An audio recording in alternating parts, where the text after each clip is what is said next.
Well, it's a great pleasure to see all of you here tonight, and you will notice that the title is in the form of a question: has science buried God? And I'm going to approach it as a series of questions in the hope then of listening to your more specific questions on what I have to say. It is often thought in this contemporary world that the only intellectually respectable position for a person to espouse is atheism. Science has rightly immense cultural authority, but it is quite obvious at a superficial level that science cannot have buried God. Because if we look at the very top levels of science, we will find both believers and unbelievers. A potent illustration of this, I think, is the Human Genome Project, whose first director, Jim Watson, was co-winner of the Nobel Prize with Francis Crick.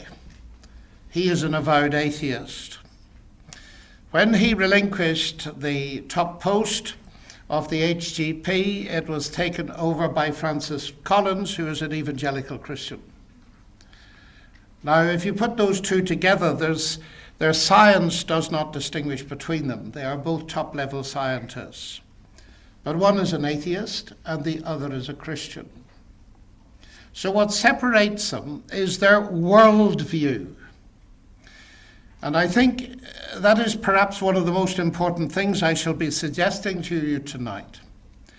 That there is a real conflict, but it is not between science on the one hand and theology on the other. You will notice, by the way, I have said science and theology and not science and faith, because science is a set of disciplines. So if we're going to put on one side a set of disciplines, we'll have to have disciplines on the other side, and theology is the corresponding discipline. And I wouldn't dream of calling it science and faith, because as we shall see in a little while, faith is involved in both science and theology.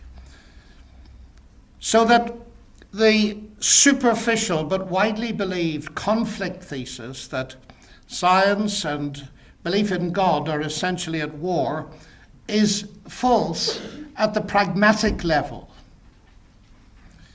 Top scientists can be atheists and they can be believers. And barreling up towards us from the ancient Greek world, at least, are these two diametrically opposed worldviews.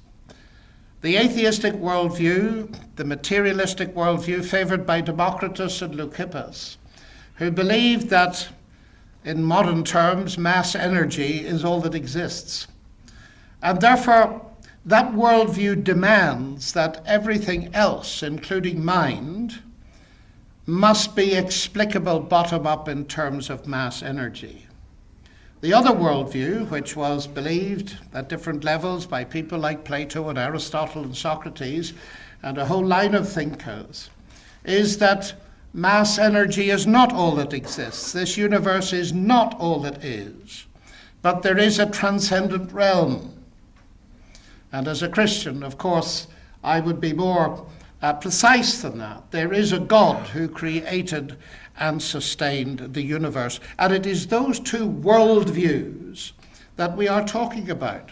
And so the real question, I think, that needs to be addressed is with which of those worldviews does science sit most comfortably? With atheism or with theism?